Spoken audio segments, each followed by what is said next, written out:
Hai teman-teman, sebelum kita masuk ke ceritanya, Miranti mau informasi ini buat kamu para kaum hawa yang mungkin sedang nyari-nyari parfum untuk daerah kewanitaan yang sekaligus bisa digunakan di seluruh bagian tubuh lainnya. Bisa banget nih cobain Miss Tahara Parfum yang 100% original, aman, dan bisa digunakan untuk semua kalangan.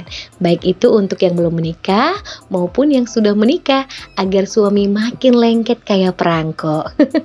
Selain itu, Mistara Parfum juga untuk menghilangkan berbagai aroma tak sedap yang ada di bagian tubuh kita, termasuk di bagian misfi. Jadi kalau kalian lagi haid, bisa banget nih diolesin ke pembalut. Nggak perlu ragu ya, karena aromanya enak banget dan 100% dijamin aman karena terbuat dari bahan yang alami. Selain itu, produk ini juga 100% halal, jadi bisa dibawa saat kita sholat. Buruan ya teman-teman, mumpung sekarang lagi promo launching loh. Beli satu harganya Rp39.000. Kalau beli tiga nih, lebih murah lagi, cuma Rp100.000 aja. Tersedia banyak varian wangi yang pastinya enak-enak banget. Jadi, tunggu apa lagi nih? Dapatkan segera Miss Tahara Parfum yang 100% original hanya di The Body Luxe. Untuk teman-teman yang pengen beli, langsung aja nih bisa kunjungi linknya di kotak deskripsi di bawah ya. Terima kasih. Ini adalah sebuah kisah nyata yang berawal pada tahun 2007. Selamat menyaksikan.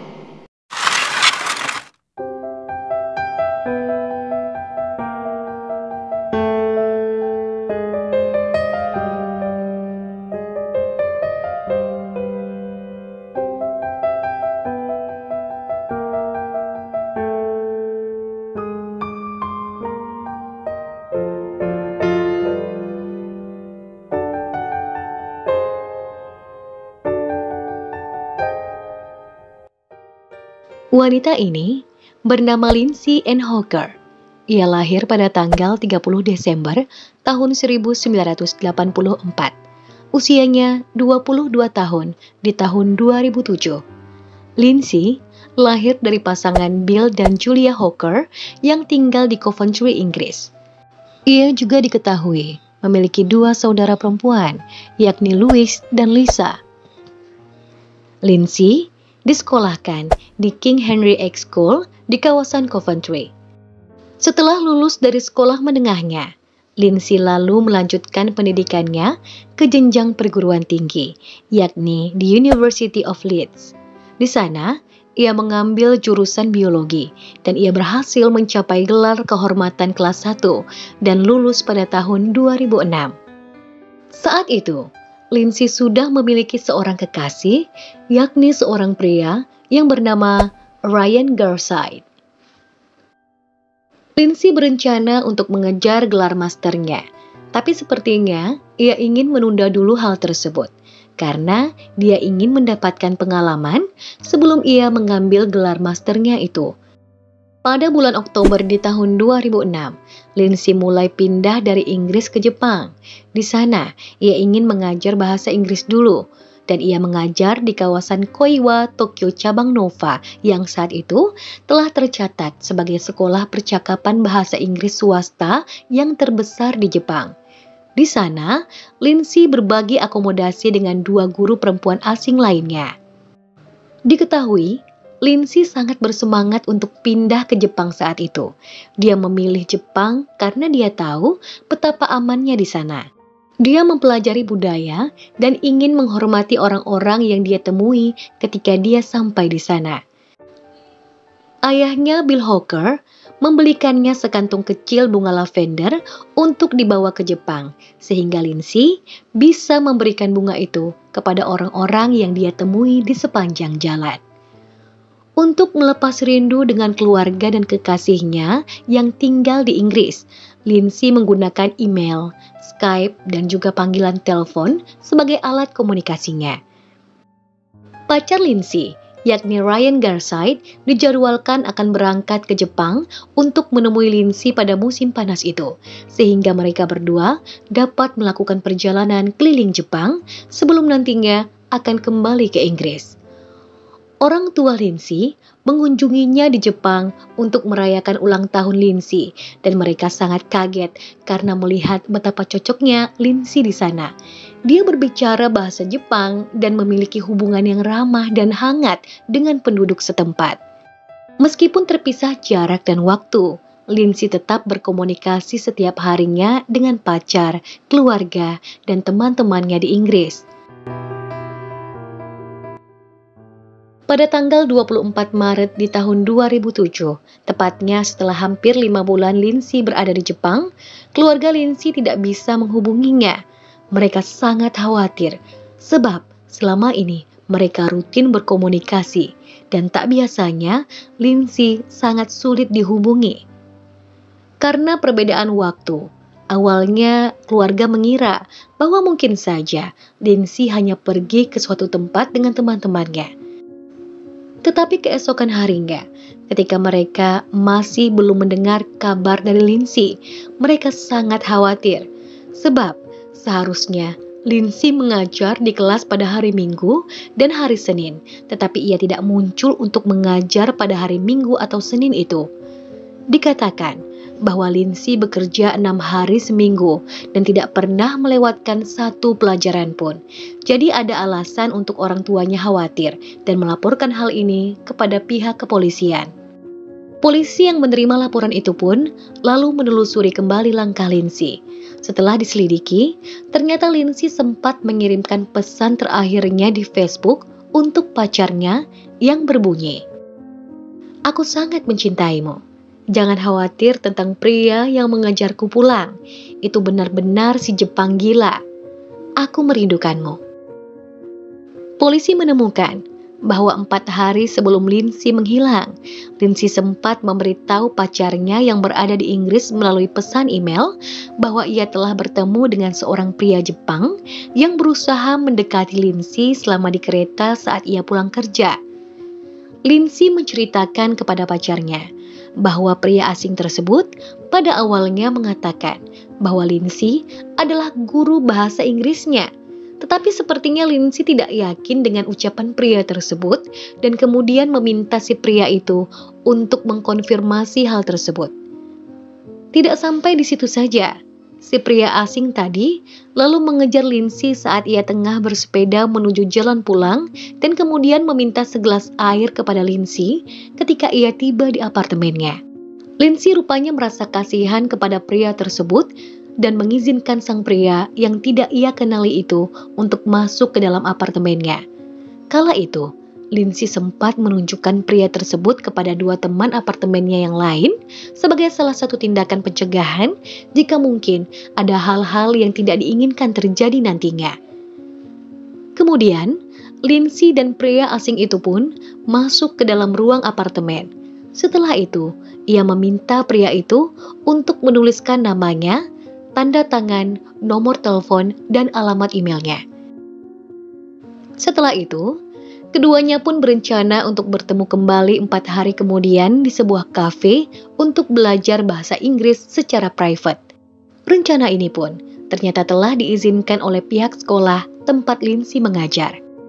Polisi pun kemudian mendapatkan rekaman CCTV dan menemukan bahwa Lindsay telah bertemu dengan seorang pria di sebuah kedai kopi pada hari Sabtu pagi, tepatnya tanggal 24 Maret di tahun 2007. Polisi menemukan bahwa pria yang bersama dengan Lindsay kala itu adalah pria yang berada di kereta yang telah mengejar Lindsay.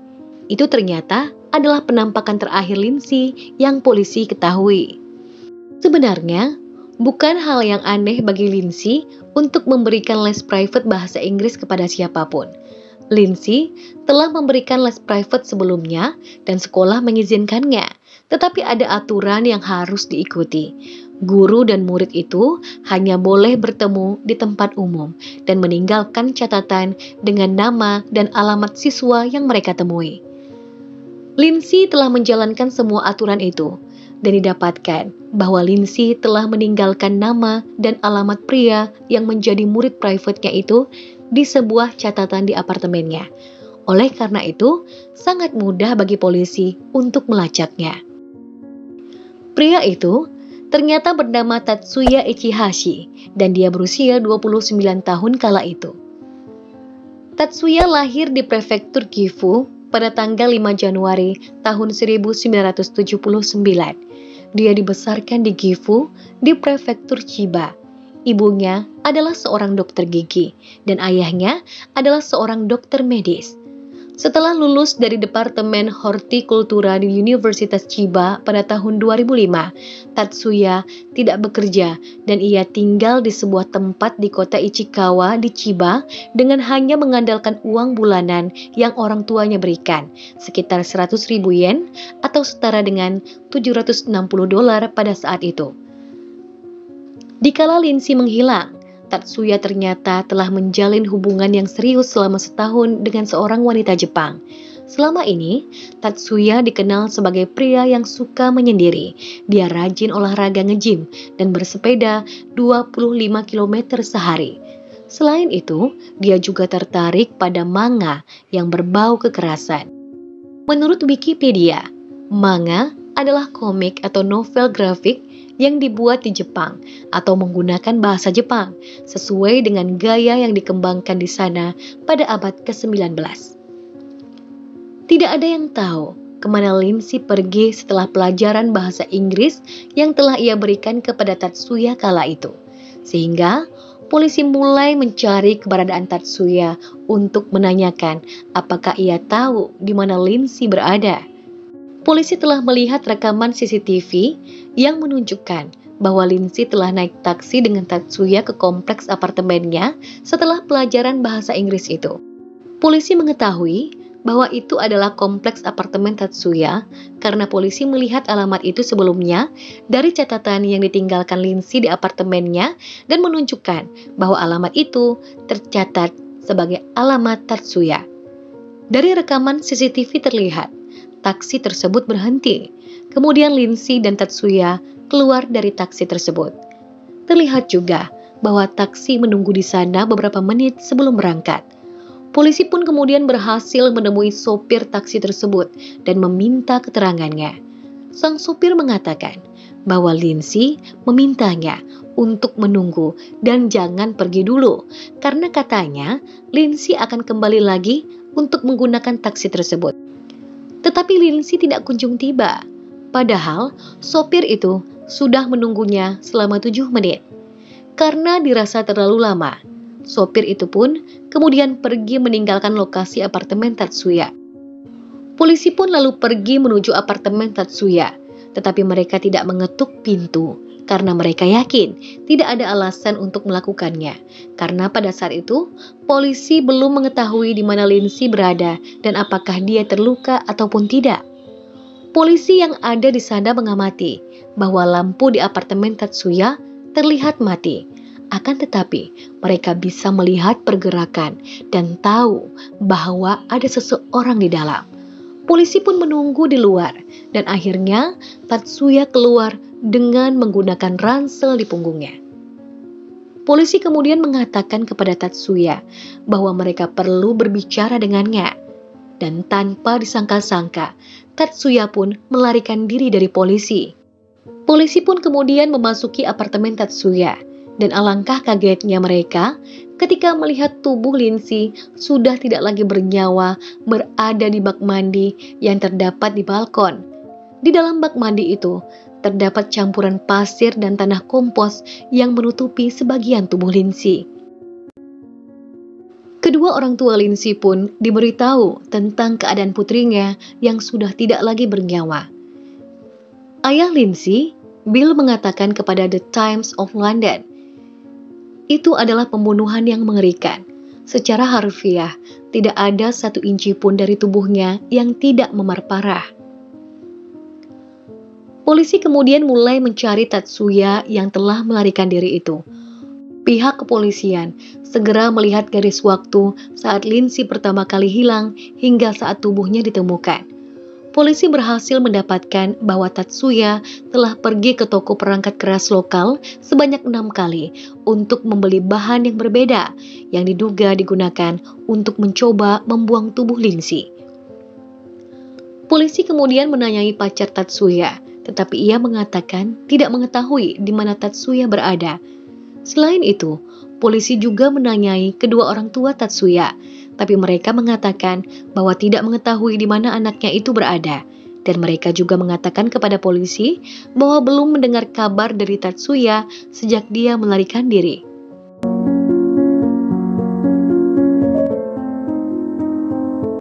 Hari berganti hari, bulan berganti bulan. Tak terasa, sudah 1 tahun setelah Lindsay ditemukan meninggal dunia. Tatsuya masih belum bisa ditemukan. Kedua orang tua Lindsay lalu terbang ke Tokyo, Jepang untuk meminta bantuan kepada orang-orang di sana guna membantu menemukan pembunuh putrinya. Ayah Lindsay, Bill Hawker, mengatakan, "Saya memiliki perasaan tidak berdaya yang mengerikan. Ya, perasaan mengerikan karena tidak dapat melakukan apa-apa. Terakhir kali saya di sini, saya menggedor pintu apartemen tempat Lindsay dibunuh dan saya berjanji kepada Lindsay bahwa saya akan menemukan pembunuhnya. Tapi saya belum menemukannya juga hingga saat ini. Tapi kami tidak akan menyerah," ujar ayah Lindsay dalam keadaan sedih. Keluarga Lindsay memberikan hadiah sebesar 10 juta yen bagi siapa saja yang dapat memberikan petunjuk tentang keberadaan Tatsuya. Saat itu, ada sekitar 8.000 laporan yang masuk yang mengatakan mereka melihat penampakan Tatsuya, tapi tetap saja polisi tidak berhasil menangkapnya. 2,5 tahun kemudian, tepatnya pada bulan November di tahun 2009, seorang penumpang kapal feri dari Osaka, Jepang, yang kala itu sedang menunggu kapal tersebut berangkat ke Pulau Selatan Okinawa, melihat seorang pria yang mirip dengan Tatsuya. Ia lantas memberitahu petugas pelabuhan yang kemudian memberitahu polisi. Saat itu, Tatsuya terlihat mengenakan topi, kacamata hitam, dan masker bedah kertas. Polisi menemukan bahwa ternyata setelah Tatsuya melarikan diri, pria itu mulai mengubah penampilannya untuk menghindari deteksi. Dia mengikat hidungnya dengan menggunakan jarum dan benang untuk mempersempit hidungnya. Diketahui juga bahwa ternyata Tatsuya tinggal di Tokyo untuk waktu yang singkat sebelum melakukan perjalanan ke prefektur Aomori. Yang lebih mencengangkannya lagi, Tatsuya ternyata mencoba memotong sebagian bibir bawahnya agar lebih tipis dengan menggunakan gunting. Hal tersebut tidak gampang ia lakukan. Tatsuya ternyata harus menunggu beberapa hari setelah tindakan pertamanya dalam merubah penampilannya ini, dikarenakan rasa sakit yang luar biasa sebelum nantinya ia akan melakukan hal yang sama untuk kedua kalinya, agar ia bisa mendapatkan penampilan sesuai dengan yang ia inginkan. Diketahui, ketika Tatsuya melihat poster buronannya yang ditempel di mana-mana, dia lalu memutuskan untuk memotong tahi lalat di pipi kirinya dengan menggunakan pemotong kotak. Bukan hanya merubah penampilannya saja, ternyata Tatsuya juga menggunakan nama palsu dan tidak tinggal di suatu tempat dalam jangka waktu yang lama. Dia juga menghindari berbagai tempat tertentu yang memiliki kamera CCTV. Selama ini, Tatsuya berhasil menghemat 1 juta yen atau setara dengan $12.100 saat dalam pelariannya. Ia mendapatkan uang dari berbagai pekerjaan konstruksi dan ia diketahui telah menghabiskan sebagian besar uangnya untuk 2 operasi plastik. Tatsuya ternyata telah melakukan operasi hidung pertamanya untuk membuat hidungnya lebih sempit dan lebih panjang. Operasi kedua, yakni untuk menyempurnakan tindakan lebih lanjut pada hidungnya itu. Kala itu, Tatsuya ingin mengangkat jembatan di hidungnya. Pada proses operasi plastik kedua ini, ternyata Tatsuya harus mengambil sejumlah foto wajahnya. Dan tanpa disangka-sangka, karyawan yang bekerja di ruang operasi tersebut memperhatikan wajah Tatsuya dengan seksama dan menyadari bahwa dia memiliki bekas tai lalat yang telah dihilangkan. Karyawan tersebut pun kemudian melaporkan hal tersebut kepada pihak kepolisian. Polisi yang mendapatkan laporan tersebut percaya bahwa itu adalah Tatsuya dan menginformasikan hal tersebut kepada media. Dengan cepat, berita tentang Tatsuya, sang buronan tersebut, telah menyebar ke seluruh penjuru Jepang. Polisi berharap masyarakat menjadi lebih jeli dengan sosok yang mungkin saja mirip dengan Tatsuya dengan bagian hidung yang telah dioperasi itu, dan berharap kepada masyarakat untuk dapat membantu polisi menemukan dan melaporkan kepada pihak berwajib. Tatsuya rupanya melihat pemberitaan tentang dirinya yang telah menyebar luas itu. Ia lantas berpikir bagaimana caranya agar polisi dan masyarakat tidak mudah untuk mengenalinya. Saat itu, Tatsuya memutuskan untuk mengenakan topi, kacamata hitam dan masker agar wajahnya yang baru dioperasi itu tidak dikenali. Tapi sepertinya upaya Tatsuya ini tidak berhasil. Ia ternyata dikenali oleh salah satu penumpang kapal feri yang sedang menunggu kapal berangkat, dan hal ini pun dilaporkan kepada pihak kepolisian. Dengan sigap, polisi lalu menuju lokasi dan menangkap Tatsuya di sana.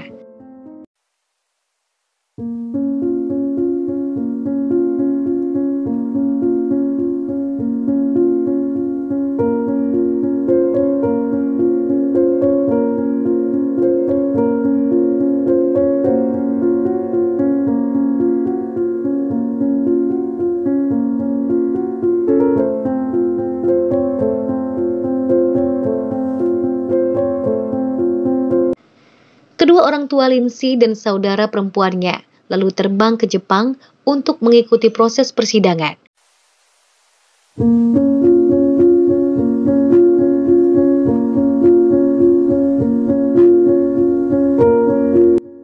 Ketika sidang dimulai, pengadilan mendengar pengakuan Tatsuya bahwa ia memang bertanggung jawab atas hilangnya nyawa Lindsay dan mengakui bahwa dia telah melecehkannya secara seksual. Tapi Tatsuya mengklaim bahwa kematian Lindsay adalah akibat dari kecelakaan dan dia tidak berniat untuk menghilangkan nyawanya. Tatsuya juga mengatakan, pada saat itu, untuk mencegah Lindsay berteriak, ia menutup mulut Lindsay dan melingkarkan tangannya ke leher wanita malang itu. Jaksa penuntut mengatakan bahwa Lindsay telah merasakan penderitaan yang panjang pada saat itu diakibatkan dari kekerasan yang ia dapatkan dari Tatsuya secara bertubi-tubi, dan Lindsay meninggal diakibatkan dari tekanan yang terus-menerus di tenggorokannya. Pengadilan juga mendengar bahwa jaksa penuntut tidak percaya bahwa kematian Lindsay adalah akibat dari kecelakaan dan tidak ada bukti yang menunjukkan bahwa Tatsuya telah berusaha untuk memanggil ambulans atau meminta bantuan siapapun di saat Lindsay tengah kritis. Sebaliknya, Tatsuya malah menyembunyikan tubuh Lindsay di bak mandi dan menutupinya dengan menggunakan tanah. Jaksa penuntut mengatakan bahwa Lindsay memang benar telah memberi Tatsuya pelajaran bahasa Inggris di kedai kopi yang mereka kunjungi dan kemudian kembali ke apartemen milik Tatsuya karena dia mengatakan lupa membawa dompetnya dan tidak bisa membayar uang les private tersebut kepada Lindsay, sehingga Tatsuya harus pulang dulu ke apartemennya untuk dapat mengambil uang di sana. Lindsay pun kemudian ikut dengan Tatsuya ke apartemennya.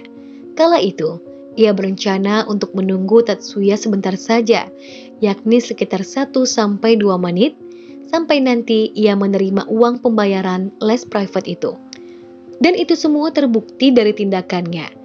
Lindsay telah meminta sopir taksi untuk menunggunya di luar agar ia bisa kembali menggunakan taksi itu untuk pulang ke apartemennya setelah menerima uang dari Tatsuya.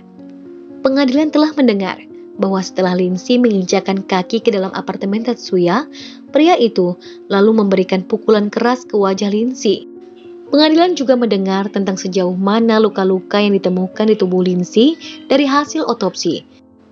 Mereka mengklaim bahwa Tatsuya menghilangkan nyawa Lindsay untuk dapat menyembunyikan fakta bahwa dia telah melecehkan Lindsay kala itu. Tim pembela Tatsuya mengatakan bahwa Lindsay meninggal akibat kecelakaan atau karena ketidaksengajaan. Pengadilan juga mendengar dari Tatsuya sendiri bahwa dia telah mengaku melecehkan Lindsay secara seksual di rumahnya dan telah meninggalkan tubuhnya di apartemen. Tatsuya juga mengatakan di pengadilan bahwa Lindsay meninggal dunia karena dia mencoba menghentikan Lindsay berteriak dan akibatnya dia secara tidak sengaja mencekik Lindsay kala itu. Tatsuya pun mengatakan, "Saya tidak bermaksud mengambil nyawa Lindsay, tetapi saya bertanggung jawab atas kematiannya. Sayalah yang membuatnya takut dan membiarkannya meninggal. Ya, saya melecehkannya. Saya setuju dengan itu. Lindsay meninggal karena tindakanku, tapi aku tidak bermaksud membunuhnya. Hanya Lindsay dan aku yang tahu apa yang sebenarnya terjadi pada hari itu. Ini adalah tanggung jawabku untuk mengatakan yang sebenarnya di pengadilan ini." Tatsuya pun mengklaim bahwa pada saat itu ia tidak menyadari telah terlalu memberi banyak tekanan di leher Lindsay dan kala itu ia sempat mencoba untuk menghidupkan Lindsay kembali. Pada akhirnya, Tatsuya pun dinyatakan bersalah atas segala perbuatannya. Pengadilan percaya bahwa Tatsuya memang telah bermaksud untuk membunuh Lindsay ketika dia menekan lehernya. Sebelum pengadilan menjatuhkan vonis kepada Tatsuya, Bill Hawker, ayah Lindsay, meminta kepada pengadilan untuk memberikan hukuman tanpa ampun kepadanya dan memberi Tatsuya hukuman mati. Tapi pengadilan menolak untuk melakukannya. Tatsuya pun kemudian dijatuhi hukuman penjara seumur hidup. Tatsuya juga sempat mengajukan banding atas hukumannya, tetapi pengadilan tinggi menguatkannya. Pengadilan menguraikan alasan mengapa mereka memilih untuk tidak memberikan Tatsuya hukuman mati, yakni karena Tatsuya tidak memiliki catatan kriminal dan pada dasarnya bukan kriminal. Dia masih muda dan memiliki kesempatan untuk memulai kehidupan yang baru atau masih bisa diperbaiki ke depannya. Di bawah hukum Jepang, Tatsuya harus menjalani minimal 10 tahun sebelum memenuhi syarat untuk mendapatkan pembebasan bersyarat. Setelah sidang vonis dijatuhkan terhadap Tatsuya, ayah Lindsay mengatakan kepada media, "Kami telah menunggu 4,5 tahun untuk mendapatkan keadilan bagi Lindsay, dan kami telah mencapainya hari ini. Kami sangat senang. Saya sangat ingin mengucapkan terima kasih kepada orang-orang Jepang. Kami tidak akan sejauh ini tanpa bantuan semua orang. Lindsay sangat mencintai Jepang, dan Anda tidak mengecewakannya. Terima kasih," ujar ayah Lindsay. This has been a long, hard battle for the Hawkers. And the battle is over. We've worked tirelessly as a family. We've never given in for our daughter. We've never given in. We wanted justice, and we've finally got justice. I'll also just like to thank the Japanese police. After a very bungled start to my daughter's murder, they've got their man. They've worked tirelessly and they've eventually got the man. Ternyata sebelum Tatsuya melanjutkan sidangnya di pengadilan, dia sempat menerbitkan buku yang berjudul Sampai Penangkapan. Buku itu tidak memasukkan rincian kejahatan itu sendiri, tetapi hanya berfokus pada waktu saat dia dalam pelarian dari polisi sebagai seorang buronan. Buku ini telah memberikan rincian tentang bagaimana dia menghindari tertangkap selama 2,5 tahun dalam pelarian dan bagaimana dia telah melakukan perjalanan antara Aomori di utara Jepang ke kawasan Okinawa, sebuah pulau subtropis di ujung selatan, dan kegiatannya sehari-hari di sana. Buku itu juga merinci perubahan yang dia lakukan pada wajahnya dari tindakan memotong dan mengirisnya sendiri hingga 2 operasi plastiknya. Selain itu, kisah Tatsuya Ichihashi ini juga telah difilmkan berdasarkan dari buku yang Tatsuya tulis. Film tersebut berjudul I Am Ichihashi, Journal of a Murder yang dirilis pada tanggal 9 November tahun 2013 yang disutradarai dan dibintangi oleh Dian Fujioka sebagai pemeran utama. Film ini menggambarkan kehidupan Tatsuya Ichihashi di dalam pelariannya dari kejaran polisi selama 2,5 tahun lamanya setelah ia menghilangkan nyawa Lindsay Hawker pada bulan Maret tahun 2007 hingga penangkapannya pada bulan November di tahun 2009.